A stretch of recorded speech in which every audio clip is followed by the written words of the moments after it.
vida. O livro de Isaías é reconhecido por alguns como o Evangelho do Antigo Testamento. Ele contém muitas informações relacionadas a Jesus, mais do que os demais. E principalmente o capítulo 53 narra detalhadamente a crucificação e também, de certa forma, anuncia a ressurreição de Jesus. O livro de Isaías, ele contém não só o nascimento, mas o ministério, morte e ressurreição de Jesus. E o texto que nós estamos agora em tela é o texto que relata o seu chamado, a sua preparação. E eu quero que você acompanhe comigo a leitura deste texto. E assim o profeta Isaías diz: no ano da morte do rei Uzias, eu vi o Senhor assentado sobre um alto e sublime trono. As abas de suas vestes enchiam o templo. Serafins estavam por cima dele. Cada um tinha 6 asas, com 2 cobria o rosto, com 2 cobria os pés, e com 2 voava. E clamavam uns para os outros, dizendo: Santo, Santo, Santo é o Senhor dos exércitos. Toda a terra está cheia da sua glória. As bases do limiar se moveram à voz do que clamava, e a casa se encheu de fumaça. Então eu disse: ai de mim, estou perdido. Sou homem de lábios impuros, e habito no meio de um povo de impuros lábios. E os meus olhos viram um rei, o Senhor dos exércitos. Então voou para mim um dos serafins, trazendo na sua mão a brasa viva que tirara do altar com uma tenaz. Com a brasa tocou a minha boca e disse: a tua iniquidade foi tirada, e os teus pecados, ou o teu pecado, perdoado. Depois disso ouvi a voz do Senhor que disse: a quem enviarei? E quem há de ir por nós? Disse eu: eis-me aqui, envia-me a mim. Senhor, vem ao nosso socorro. Nós já clamamos, nós já oramos, mas não cansamos de pedir. Nós não queremos uma interpretação de texto, nós queremos a Tua palavra. Nós queremos o agir do Senhor em nosso coração, nós queremos a transformação, nós queremos o reavivamento, nós queremos vida neste texto e nesta exposição. Por isso dependemos do Senhor e clamamos em nome de Jesus. Amém. Hoje falaremos sobre o tema um líder forjado por Deus. Um líder forjado por Deus. O ferreiro é aquele que trabalha de maneira maravilhosa a formação de instrumentos valiosos para a nossa vida. E para que ele forme esses instrumentos, ele tem que levá-lo ao fogo numa temperatura elevadíssima.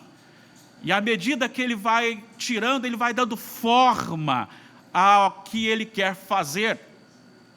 E à medida que ele a força, ele coloca na água e traz de novo ao fogo, até que ele dê forma ao instrumento para abençoar aqueles que somos nós. Nos servimos então de vários instrumentos formados ou forjados pelo ferreiro no fogo. A palavra de Deus nos exorta e nos ensina que o Senhor também prepara o seu povo e forja o seu povo. Nesse texto nós temos justamente o agir soberano de Deus na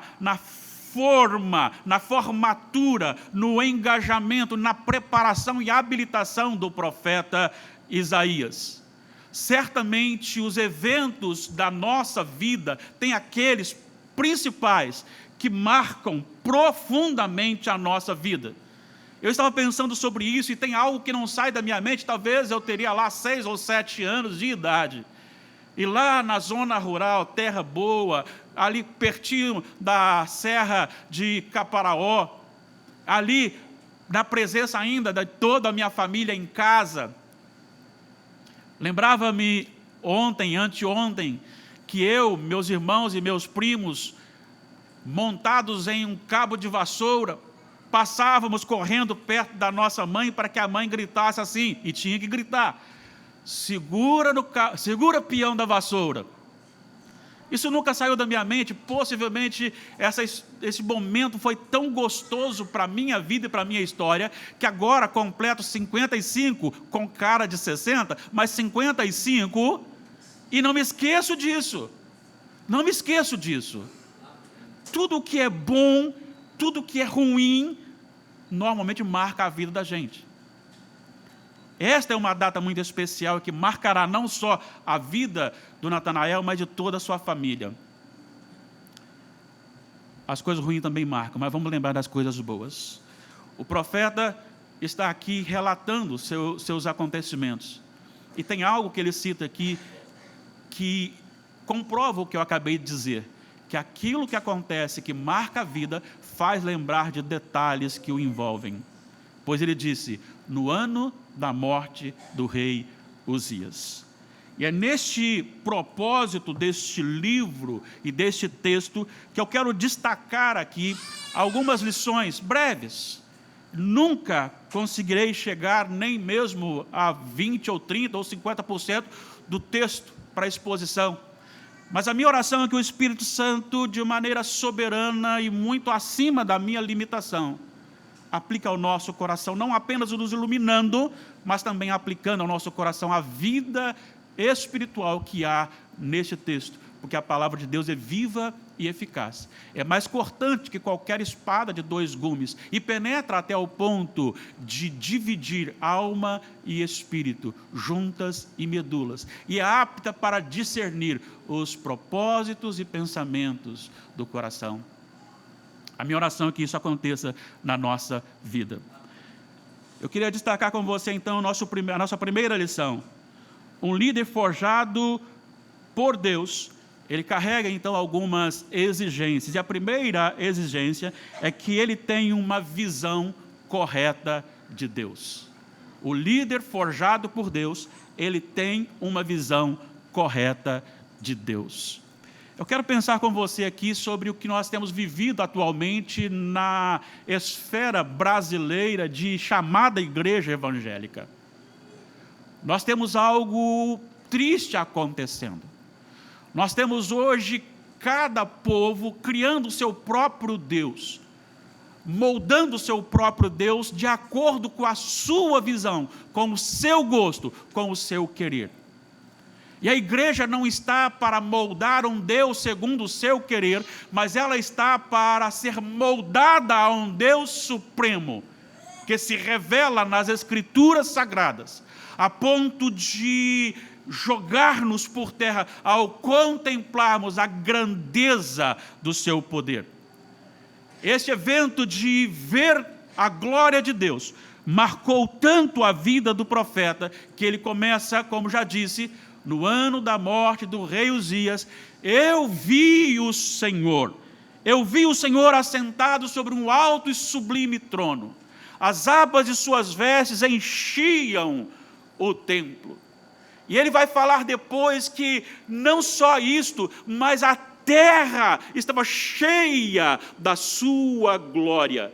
E aqui neste texto ele manifesta alguns atributos de Deus que devem ser lembrados por nós, trazidos ao nosso coração pelo Espírito Santo e aplicados para uma vida de temor e tremor diante do nosso Deus. E aqui, nesta visão, Deus revela ao profeta o seu atributo relacionado à supremacia. Aqui ele aponta para a supremacia, ou seja, o seu governo soberano sobre a história, sobre a criação, sobre todas as coisas. Deus é supremo no contexto de domínio de todas as coisas. Deus é supremo no contexto de criar tudo dentro de um planejamento. E há algo diferente, porque Ele é não só a causa de tudo, mas Ele é o idealizador. Ele sentou-se na eternidade, escreveu toda a história do mundo, de eternidade a eternidade. Mas não só escreveu, mas Ele dele fez sair tudo o que há no céu e na terra. Do Senhor é o mundo, tudo o que nele tem. Do Senhor é a terra e tudo o que nela há. O Senhor, Ele é soberano, porque Ele é a causa não causada.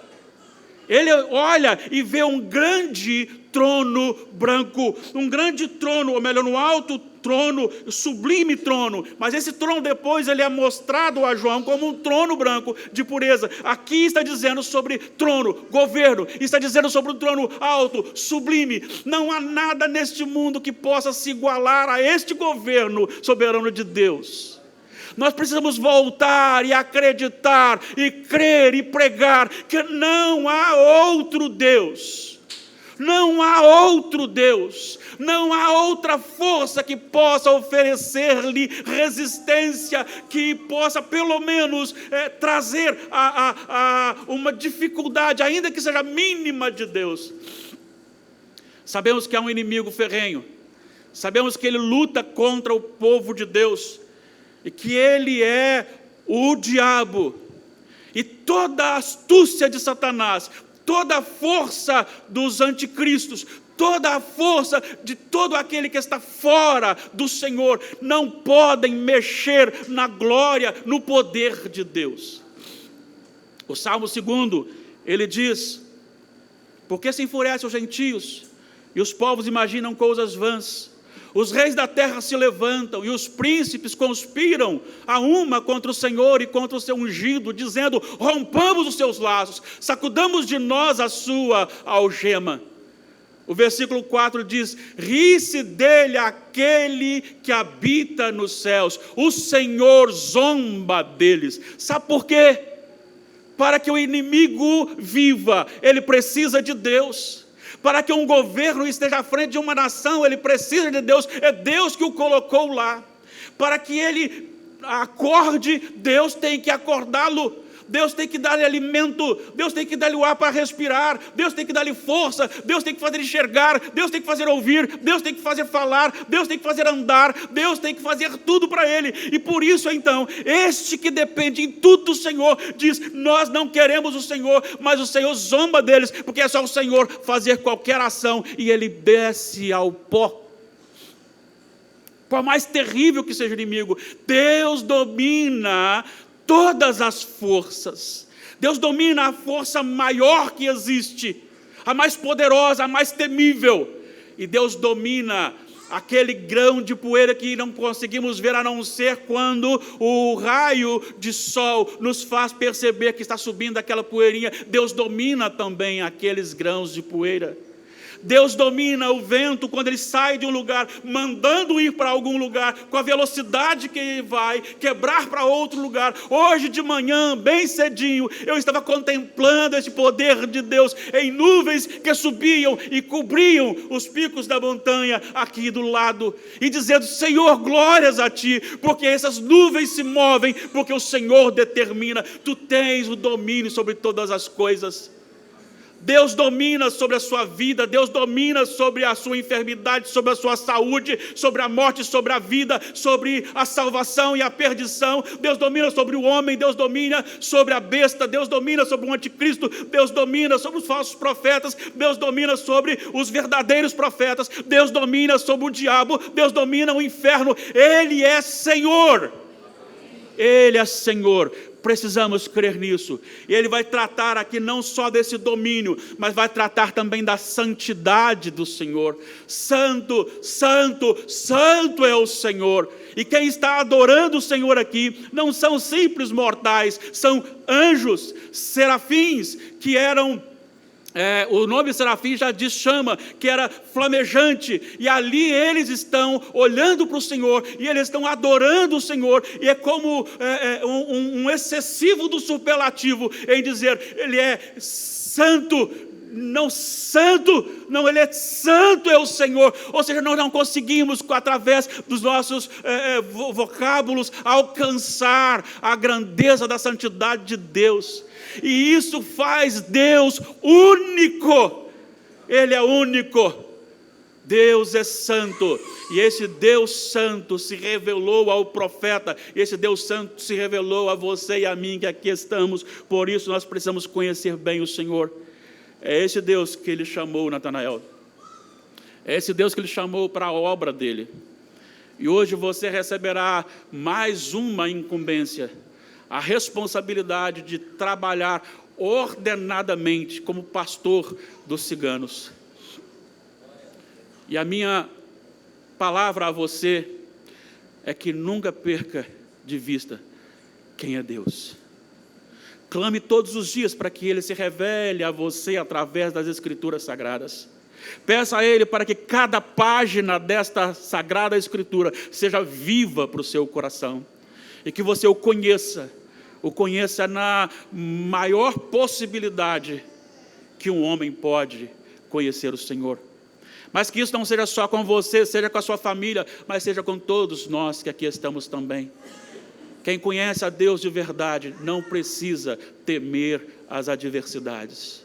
Quem conhece a Deus de verdade não precisa ter medo nem mesmo da morte, porque o nosso Deus ressuscita quando Ele quer. E ressuscitará a todos no último dia. Uns para a glória eterna, outros para a vergonha e horror eternos. Mas eu tenho ainda uma outra lição para destacar aqui. Um líder forjado pelos céus, além de ter uma visão correta de Deus, ele também tem consciência da depravação do coração humano.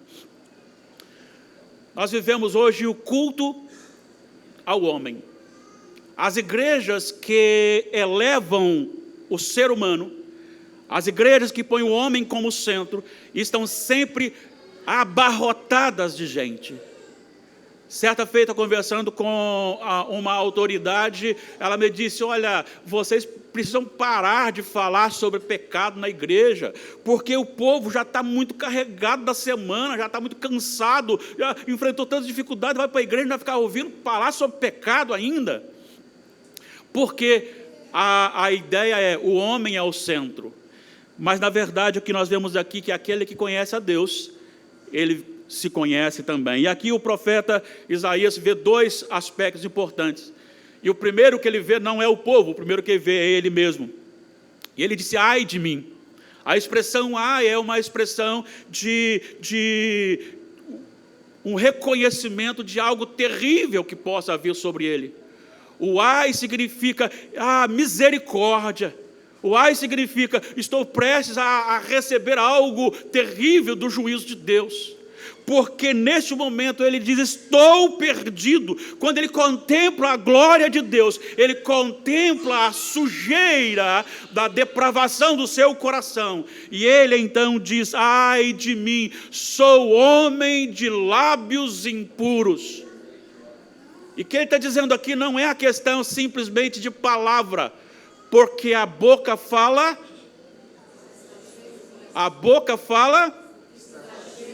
do que está cheio o coração. O que ele está dizendo aqui é: o coração meu é um coração corrompido. O meu coração gera palavras impuras. Se ele gera palavras impuras, é porque o meu coração está impuro. E agora eu contemplei a santidade de Deus, e isto foi revelado, porque até agora ele estava bem. Até agora, talvez ele fosse um crente presbiteriano ou de outra denominação que está aqui presente, vivendo a sua vida com normalidade. Está tudo bem, até sou crente, eu vou na escola dominical, eu vou no culto à noite, eu vou na terça-feira, eu vou na quarta-feira, eu vou na sexta-feira, levo a Bíblia às vezes uso o celular na Bíblia também, maravilha, sem problema, leio a Bíblia em casa às vezes, eu oro para comer, aquela oração assim: gratidão ao Senhor, por esse em nome de Jesus, amém. Essa é a melhor oração para orar antes da refeição. Dizia um ímpio que trabalhava comigo: gratidão ao Senhor por esse alimento, em nome de Jesus, amém. Porque não atrapalha o tempo para você almoçar. E às vezes oramos aquela oração assim: Senhor, obrigado pela noite, dá um dia maravilhoso, amém. À noite chegamos: Senhor, obrigado pelo dia, dá uma noite maravilhosa, em nome de Jesus, amém. Se você não precisa nem falar mais, talvez você possa chegar no dia de manhã e falar: Senhor, a mesma de ontem. Senhor, a mesma de manhã. Porque Deus já sabe, já decorou sua oração. Porque você não ora, você simplesmente reza. Você volta e repete aquilo sem sentido, sem vida. Nós precisamos atentar para isso e acontecer agora aqui uma mudança no seu coração, uma visão de Deus para o seu coração. Você precisa ver Deus e ver você, para que você veja quem você verdadeiramente é. Deixa eu contar uma experiência. Eu tenho algumas anotações, já está fechando uma agenda de anotações de oração. E eu estava orando já há muito tempo, e tenho orado já há algum tempo, por avivamento. Tenho pedido muito por avivamento, inclusive aqui na igreja. Mas lendo a palavra do Senhor, porque eu oro, ouço Deus, falo com Deus, ouço Deus, falo com Deus, ouço Deus, falo com Deus, e é assim que eu vou fazendo a minha devocional. E de repente deparei-me com uma coisa. Jeremias 17, 9.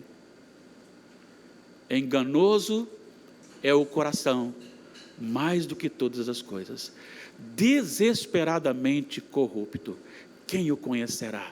E aí caiu a ficha. Senhor, eu estou querendo avivamento porque eu quero a glória do Senhor e a igreja animada, ou eu quero avivamento para dizer assim, foi no meu ministério que aconteceu? E eu peço ao Senhor que não seja a segunda opção. Eu quero que seja a glória de Deus. Mas ele olha para dentro de si, ele vê o perigo que está rondando a sua vida. Romanos capítulo 3, versículos 10 até o 20. Paulo vai dizer o seguinte: Deus olhou do céu, não viu um justo sequer. Se Deus tirar a mão de sobre nós, nós saímos fazendo as piores atrocidades que você possa imaginar. Deus segura o seu povo e segura também o ímpio, para que ele não faça. E quando ele entrega a sua própria vontade, você vê o que está acontecendo hoje no Brasil. Por causa da idolatria, entregou o Senhor ao homem a sua impureza, sexo livre e liberado entre homem e mulher. Por causa da idolatria, entregou o Senhor, o homem, a sua imoralidade para a homossexualidade, homem com homem, mulher com mulher. Primeiro, capítulo 1 de Romanos, versículo 24, o segundo versículo é o versículo 26. E o versículo 28 diz assim: por causa disso, entregou Deus ao homem a sua própria maldade. E aí eu penso uma coisa, as autoridades vêm e reformam a praça, colocam lixeiras, e o morador do bairro passa lá, derruba a lixeira, quebra a lixeira. O que é isso? Isto é o coração do homem entregue à sua própria vontade, à sua própria natureza. O avanço, a propaganda da união homoafetiva, da prática homossexual crescente no Brasil, isto é Deus entregando o homem à sua própria paixão e imoralidade. A prática do sexo livre, em que não se sabe nem o nome direito, em que vai lá, reconhece num local, já leva para o local e lá pratica a sua imoralidade, cada um é para o seu lado, sem ter nenhum conhecimento. Isto é Deus entregando o homem à sua própria paixão e pecaminosidade. E a igreja não pode concordar com isto. E quando olhamos para o nosso coração, nós começamos a lidar nesse meio e achar que está tudo certo, está tudo bem, tem que ir. Não, tem que ir. Nós precisamos cuidar da nossa vida, porque aqui ele vê o seu coração antes de ver os outros. E aí eu olho para tudo isso e vejo que eu não estou lá, porque o Senhor cuidou de mim.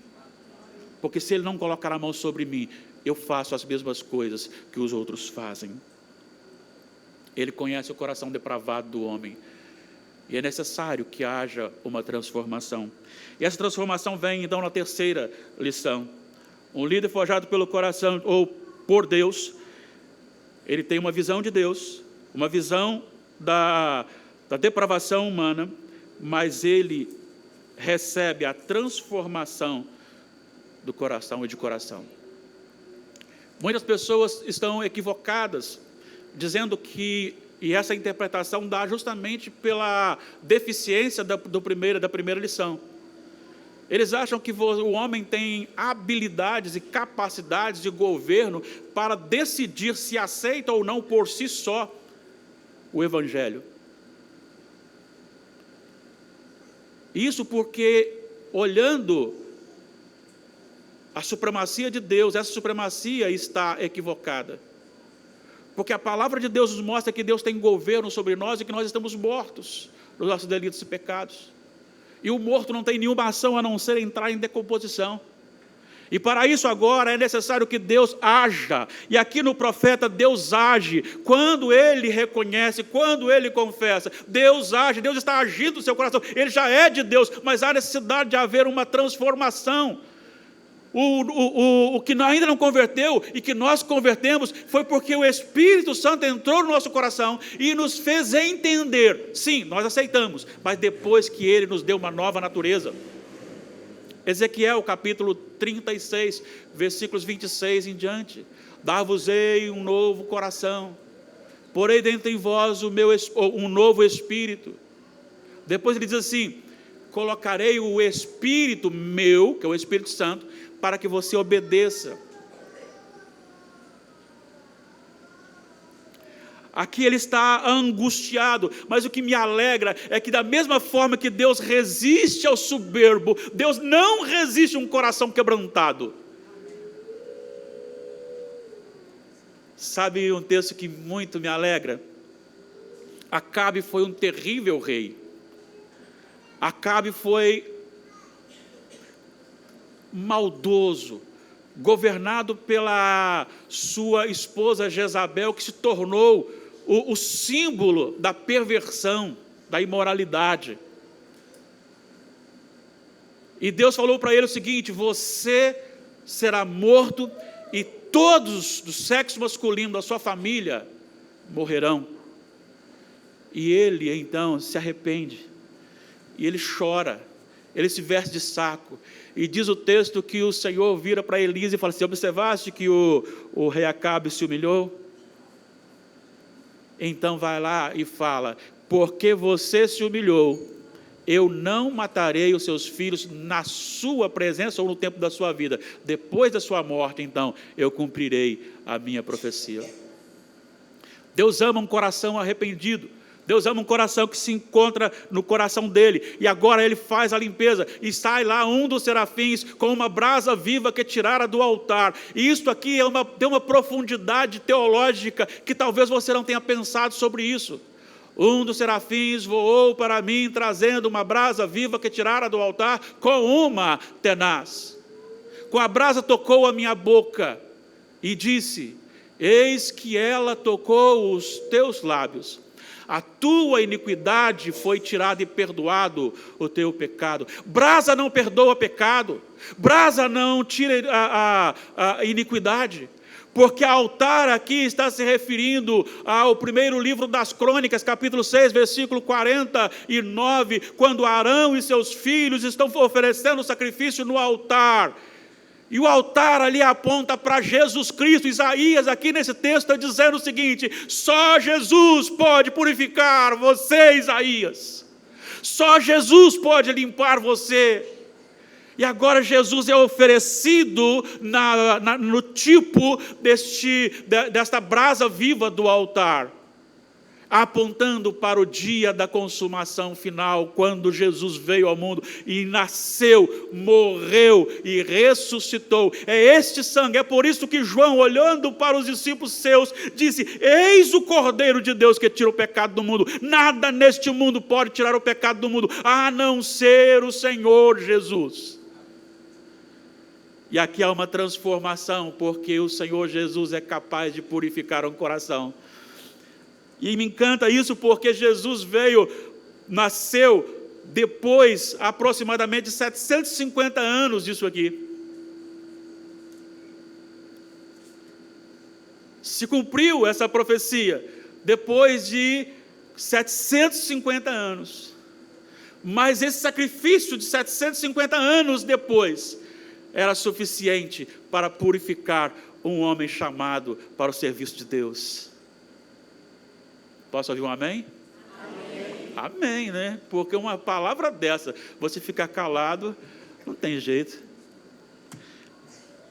Tem que ser transformado. Se não for transformado, não pode ser um líder segundo o coração de Deus. E para encerrar, Um líder forjado por Deus, ele tem a visão correta de Deus, ele tem ciência da depravação humana, ele é transformado pelo poder de Deus e ele é habilitado a se colocar à disposição da missão. O Senhor faz uma pergunta e ele diz, depois de ter purificado Isaías: a quem enviarei? E quem há de ir por nós? Aquele que caiu diante da santidade de Deus, agora se coloca: estou aqui para ir. A glória de Deus que julgou aquele homem no chão, agora é a mesma que levanta aquele homem para fazer a missão. Natanael, Délia, Natan e Brenda estão casando daqui a pouco, então vai ficar, mas vocês dois, nós não temos igreja. O nosso campo é o mundo. Nós somos servos do Senhor. E por isso, coloque-se sempre, como tem feito, à disposição do reino de Deus. Eu quero perguntar a você: tem se colocado à disposição do reino de Deus? Lá no seu trabalho, as pessoas lhe conhecem como servo de Deus? Uma vez ouvi algo que mexeu muito comigo, para o lado equivocado, errado. Alguém disse: tem crente que é muito chato. Eu trabalhei 10 anos numa empresa e ninguém nem ficou sabendo que eu era crente. Tem alguma coisa errada aí. Tem alguma coisa errada. Não importa o que você faça, o seu trabalho é a sua vocação. Eu oro para o meu filho como se ele fosse uma criancinha.